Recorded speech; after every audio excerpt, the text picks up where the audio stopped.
سيدنا محمد النبی الأمی وبارک وسلم۔ گزشتہ تراویح میں آپ نے سورۃ مریم اور سورۃ طٰہٰ اور آج کی تراویح میں 17واں پارہ مکمل آپ نے سماعت کیا۔ سورۃ انبیاء اور سورۃ انبیاء کے بعد سورۃ الحج آپ نے نماز کے اندر نماز تراویح میں سماعت کی ہے۔ اللہ سبحانہ و تعالیٰ ان صورتوں کے اندر آیات کے اندر جو احکامات انہوں نے ہمارے لیے نازل کیے، اللہ جی مجھ کو اور آپ کو عمل کرنے کی توفیق عطا فرمائے۔ کل میں نے عرض کیا تھا اصحاب کہف کا واقعہ، اور اصحاب کہف کے واقعے کے ساتھ ساتھ حضرت خضر اور حضرت موسیٰ علیہ السلام کے واقعے کا بھی تذکرہ ہوا تھا۔ سورۃ مریم اور سورۃ مریم میں اللہ تبارک و تعالیٰ نے ابتدائی طور پر مجھ کو اور آپ کو ساری انسانیت کو مطلع کیا ہے۔ اس سورت کی ابتدا جو ہے کاف ہا یا عین صاد سے ہے، حروف مقطعات سے ہے۔ الف لام میم حا میم یاسین طٰہٰ، الف لام میم را طا سین میم، یہ جتنے بھی حروف آئے ہیں ان کو حروف مقطعات کہا جاتا ہے۔ تو یہ کاف ہا یا عین صاد سے اس سورت کو پڑھنا شروع کیا ہے۔ اللہ سبحانہ و تعالیٰ فرماتے ہیں میرے نبی حضرت محمد مصطفیٰ صلی اللہ علیہ وسلم، آپ اس نعمت کا، اس رحمت کا ذکر کریں جو ہم نے اپنے بندے عبدہ زکریا، اپنے بندے زکریا علیہ السلام پہ ایک رحمت کی ہے۔ کیا رحمت کی ہے؟ اذ نادى ربہ نداء خفیا، جب انہوں نے اپنے رب کو پوشیدہ طور پہ پکارا۔ اور آپ حضرات جانتے کہ یہ وہ پیغمبر ہیں جن کو زکریا علیہ السلام کہا جاتا ہے، اور یہی وہ پیغمبر ہے جن کو آنے کے ساتھ کاٹا بھی گیا ہے۔ یہ وہ پیغمبر ہیں کہ جن کو 120 سال تک اللہ نے اولاد نہیں عطا کی، یہاں تک کہ ان کی عمر 120 سال مفسرین لکھتے ہیں، اور ان کی اہلیہ کی عمر کو 80 سال لکھا گیا ہے۔ اتنی عمر تک اس پیغمبر کے ہاں اولاد بولو نہیں، اولاد نہیں ہوئی، تو اس کا ذکر یہاں آیا ہے۔ قیامت تک یہ واقعہ یہاں موجود رہے گا کہ یہ پیغمبر دعا مانگتے ہیں اور اللہ کے سامنے عرض کرتے ہیں، اللہ اکبر، پیغمبر کی دعا سنیں آپ۔ قال ربی انی وہن العظم، اے میرے رب میری ہڈیاں جو ہیں وہ شکستہ ہو چکی ہے، چور چور ہو چکی ہے، یعنی ان کا بھورنا شروع ہو گیا ہے، واشتعل الرأس، اور میرے سر کے بال جو ہیں وہ بڑھاپا دکھا رہے ہیں، میرے سر کے بال بھی کیا ہو گئے؟ سفید ہو گئے۔ تو وَلَمْ بِدُعَائِكَ رَبِّ شَقِيًّا، اللہ میں تجھ سے دعا کر کے تجھے پکار کے میں کبھی بھی مایوس نہیں ہوا، تو اللہ مجھے کیا عطا کر؟ اولاد عطا کر۔ فَهَبْ لِي مِن لَّدُنكَ وَلِيًّا، مجھے اپنے خزانوں میں سے کوئی وارث عطا کر، یرثنی وَیرث مِنْ آلِ یعقوب، جو میرا بھی وارث ہو اور آل یعقوب کا بھی وارث ہو، وَاجْعَلْهُ رَبِّ رَضِیًّا، اے رب تو اس سے راضی بھی ہو جا۔ یہ دعا ہے کس کی؟ زکریا علیہ السلام۔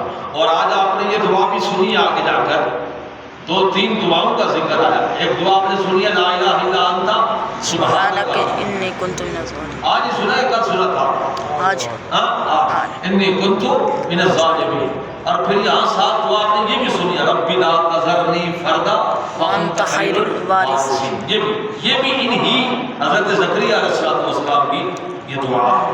تو یہاں پوری تفصیل کے ساتھ اللہ کریم نے اس واقعے کو بیان کیا، اور یہ واقعہ بڑا ہی عجیب ہے، میرے اور آپ کے ایمان کو تازگی بخشتا ہے، میرے اور آپ کے عقیدے کو شرک کی بدبو سے اور تعفن سے مجھ کو اور آپ کو عقیدے کے حوالے سے یہ صورت ٹھیک کرتی ہے۔ اللہ تعالیٰ ہمارے عقیدے کو شرک کی غلاظتوں سے اور آمیزش سے اللہ محفوظ رکھے، اور یہ عقیدہ ہمارا رہے کہ اولاد دینے والا صرف اور صرف اللہ ہی ہے۔ کون ہے؟ اللہ ہی۔ اور یہ عام بات ہے، آپ میں اور آپ ذرا غور کریں، دریا ہے، سمندر ہے، دریاؤں میں، سمندروں میں مگر مچھ بھی ہے، مچھلیاں بھی ہیں، بڑے بڑے طوفان مخلوقیں ہیں وہاں، اور وہاں ان کا نظام چل رہا ہے، ان کے ہاں کھانا پینا بھی چل رہا ہے، انہیں کون کھلا پلا رہا ہے؟ بولو اللہ سبحانہ و تعالیٰ۔ اور ان کے ہاں اولاد بھی ہوتی ہے، چھتوں میں چڑیوں کو میں اور آپ دیکھیں، جنگلوں میں پرند درند کو دیکھیں، تو اللہ ہی اولاد عطا کرتا ہے۔ تو یہاں قرآن یہ بتاتا ہے، سورۃ مریم یہ بتاتی ہے کہ حضرت مریم کا بھی واقعہ بھی یہاں آیا، زکریا علیہ السلام کا بھی واقعہ آیا، اور واقعہ یوں آیا کہ حضرت زکریا علیہ السلام حضرت مریم علیہ السلام بیت المقدس میں مسجد اقصی میں کفالت کر رہے تھے کون؟ زکریا علیہ السلام۔ کس کی کفالت کرتے تھے؟ حضرت مریم علیہ السلام کی۔ تو حضرت مریم علیہ السلام کو مسجد اقصی بیت المقدس حجرے کے اندر زکریا علیہ السلام نے بند کر دیا، تالا لگا دیا، دروازہ بند کر دیا، کھڑکیاں بند تھی اور شبابیک روشن دان بھی بند تھے۔ اور پھر ایک دن آئے تو تالا کھولا تو دیکھا حضرت مریم علیہ السلام کے سامنے پھل رکھے ہوئے۔ کہو نا ذرا زور سے سبحان اللہ، اور زور سے سبحان اللہ۔ یہاں سبحان اللہ کہتے ہوئے مزہ آتا ہے۔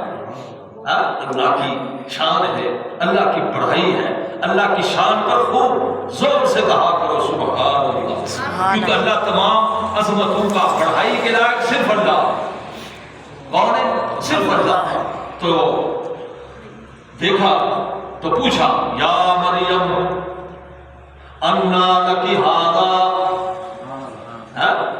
یا مریم انا لکی ھذا، مریم یہ کدھر سے آیا؟ یہ پھل کدھر سے آیا؟ انگور بھی رکھے ہوئے، انار بھی ہیں۔ حضرت مریم علیہ السلام نے فرمایا وہ من عند اللہ، کس کی طرف سے آئے؟ اللہ کی طرف سے۔ کس کی طرف سے آئے؟ اللہ کی۔ حضرت زکریا علیہ السلام فرماتے ہیں مریم نے باہر فروٹ منڈی دیکھی، میں نے باہر موسم دیکھا لیکن فروٹ منڈی میں ایسا کوئی پھل نہیں تھا، جھاڑے کا موسم، درختوں کے ساتھ بھی کوئی پھل نہیں۔ تیرے پاس یہ کدھر سے آ گئے؟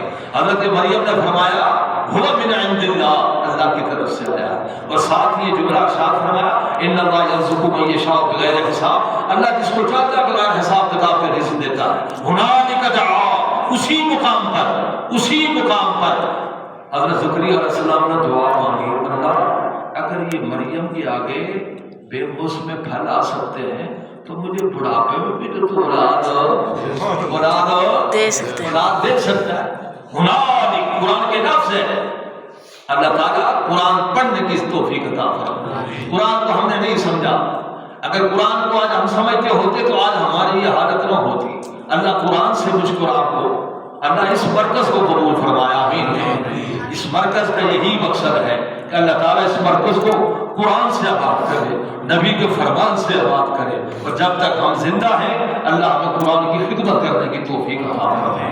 یہ دعا کرنا ہے آپ نے اسپیشل۔ ابھی ہمارا بچہ قاسم بھی 19 تاریخ کو جا رہے ہیں عمرے پہ، تو میں تو ان سے یہی کہوں گا کہ بیت اللہ میں اسپیشل طواف رکھنا، 1 طواف 2 طواف 3 طواف اس مسجد کی آبادی کے لیے آپ نے کرنے ہیں انشاءاللہ ارادہ ہے نا، انشاءاللہ اللہ میں ملے جائے بارہ ان کا یہ پروگرام بن گیا ہے، اللہ قبول فرمائے۔ تو حضرت مریم علیہ السلام نے ان کے آگے پھل رکھے ہوئے تھے، زکریا علیہ السلام نے پوچھا تو حضرت مریم نے جواب دیا پھل تو مجھے میرے اللہ نے دیے۔ اسی وقت دعا مانگی، ہنالک دعا زکریا ربہ، اسی مقام پر زکریا نے اپنے رب کو پکارا، قالا ربی هب لي من لدنك ذرية طيبة إنك سميع الدعاء۔ اے اللہ اگر تو بے بس میں پھل اس کو دے سکتا ہے تو اپنے خزانوں میں سے مجھے اولاد بھی عطا کر، تو دعاؤں کا سننے والا ہے۔ بس یہ دعا مانگنے کے سامنے جبریل امین آ گئے، اللہ اکبر۔ کون آ گئے؟ حضرت جبریل علیہ السلام آ گئے، فرادته الملائکہ وهو قائم یصلی فی المحراب، اللہ اکبر۔ نماز پڑھ رہے محراب کے اندر فرشتے نے آواز دی ان اللہ یبشرک بیحییٰ، سبحان اللہ، کہ تجھے اللہ خوشخبری دیتا ہے۔ کس کی؟ یحییٰ۔ کس کی؟ یحییٰ۔ کس کی؟ یحییٰ کے بیٹے۔ لم نجعل لہ من قبل سمیعا، ایمان والو مسلمانوں، لم نجعل لہ من قبل سمیعا، اس کا مطلب یہ ہے کہ اس سے پہلے ہم نے ایسے نام والا بچہ بیٹا کسی کو نہیں دیا۔ اب میں نے اور آپ نے دیکھا، آج دیکھتے ہیں اس سے پہلے بھی بچہ پیدا ہوتا ہے تو پھوپھی نام رکھتی ہے، بچہ پیدا ہوتا ہے خالہ نام رکھتی ہے، دادا رکھتا ہے، دادی رکھتی ہے، ننہال والے رکھتے ہیں، ددیال والے رکھتے ہیں، استاد رکھتا ہے، فلاں فلاں رکھتا ہے۔ تو اللہ جی فرماتے ہیں میں نے اپنے پیغمبر کو جو بیٹا دیا اس کا نام ہم نے عرش پہ رکھا، یحییٰ۔ کیا نام رکھا؟ یہ وہ پیغمبر ہے کہ جن کا نام مخلوق نے نہیں رکھا، اللہ نے رکھا۔ تو یہ واقعہ آج آپ نے پوری تفصیل سے سنا ہے، اور آخری جو آج آپ نے رکوع سنا ہے نا، جو میرے بیٹے نے پڑھا ہے، قاری تسلیم صاحب نے پڑھا ہے، تو اس میں آپ کو ایک خاص بات بتا دی گئی ہے، اس کی بھی میں آپ کو جھلک دکھا دیتا ہوں مختصر۔ یہاں انہوں نے آیتیں پڑھی ہیں، یا ایھا الناس، اے لوگوں، توجہ سے سننا یہ میری بات، ضریبا پیش کی جاتی، مثال پیش کی جاتی ہے، فاستمعوا لہ، اس کو کان لگا کے سنو، کان لگا کے سنو۔ کون کہتا ہے؟ اللہ۔ کون کہتے ہیں؟ اللہ فرماتے ہیں ان الذین تدعون من دون اللہ، اللہ کے ماں سوا جن کو تم پکارتے ہو نا، جن کو تم اللہ کو چھوڑ کر، کس کو چھوڑ کر؟ اللہ کو چھوڑتے ہیں نا لوگ، ہاں نہیں چھوڑتے، اللہ کو چھوڑتے ہیں اور اوروں کو پکارتے ہیں۔ جن اوروں کو پکارتے ہیں ان میں انسان ہیں، جن ہیں، فرشتے ہیں، کوئی بھی مخلوق ہے۔ اللہ جی فرماتے ہیں جن کو تم پکارتے ہو نا، ان کے اندر اتنی طاقت نہیں ہے کہ لن یخلقوا ذبابا، وہ مکھی بھی پیدا کر سکے۔ کیا مکھی بھی بولو، مکھی بھی پیدا کر سکے، پیدا کر سکے، ان کے اندر یہ طاقت نہیں ہے۔ لن یخلقوا ذبابا، یہ لکھو ہے ذباب، یہ ذبابا نہیں، یخلقوا ذبابا، مکھی بھی پیدا نہیں کر سکتے۔ ساری دنیا جمع ہو جائے، آپ جانتے ہیں، سمجھتے ہیں، بڑے بڑے ٹینک بن گئے، میزائل بن گئے، جوہری ہتھیار بن گئے، ہائیڈروجن بم بن گئے، بڑے بڑے F-16 بھاگ رہے ہیں فضا کے اندر، کیا کچھ ہے، ٹیکنالوجی کا کیا حشر نشر ہے، لیکن قرآن کا یہ چیلنج آج بھی ہے، قیامت تک رہے گا۔ یہ کیا چیلنج ہے کہ ذرا آؤ، تم نے بڑے بڑے ہتھیار تو بنا لیے، مکھی مجھے بنا کر دکھاؤ۔ تو آپ بتائیں کوئی مکھی بنا سکتے ہیں؟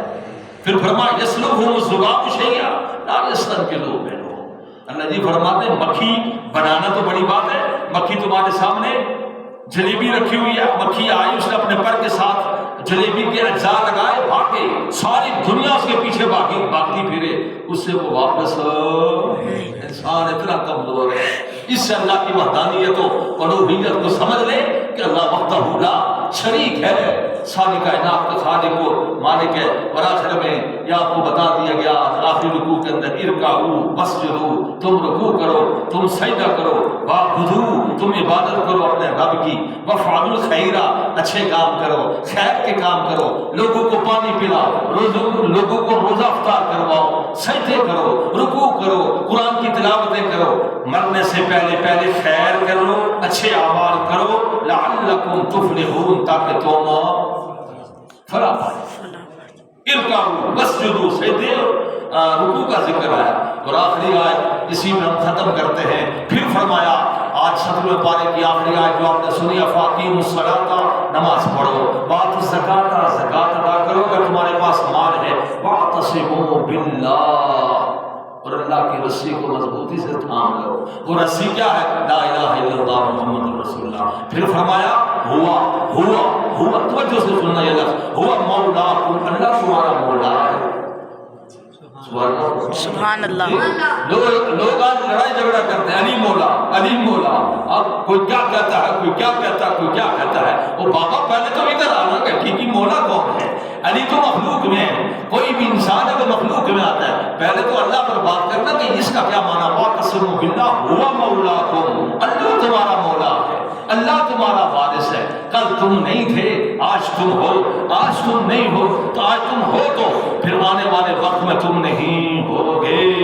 ہوا مولاکم، اللہ تمہارا مولا ہے۔ فنعم المولا، کتنے پیارے لفظ بھائی سعادت میں، فنعم المولا ونعم النصیر۔